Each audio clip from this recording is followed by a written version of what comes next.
subject, you told the hotel quarantine inquiry that DHHS under Jenny Mikakos was to blame for infection control breaches in hotel quarantine. You haven't spoken to her since she resigned, saying she strongly disagreed with your evidence, and she's been very outspoken on Twitter since. Given all of that, do you believe that in hindsight she was the right person to be leading the health response to the pandemic in Victoria? No, I'm not interested in making reflections on things that can't be altered or changed. That's in the past. What I'm focused on, Rachel and all of you, I'm focused on making sure that we can open up safely. Today's a really, again, with the greatest of respect to those families who are grieving, today is a day where we can be optimistic and positive. We've had 2 cases. They had a public health response wrapped around them. They're not a risk to public health. It's the system working well, and 180,000 people are going back to work today.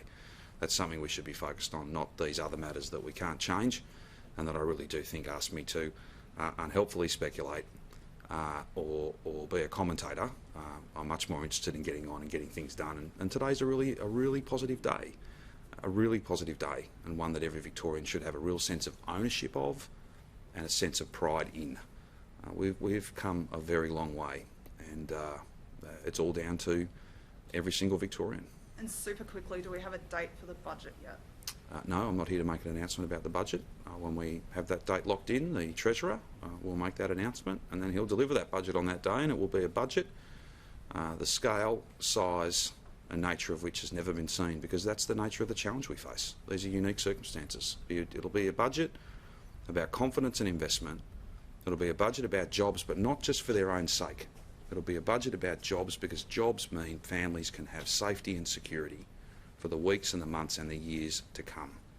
That's what the budget will be all about. Why is there no date for it? Well, we're still settling that, and that's the prerogative of the government.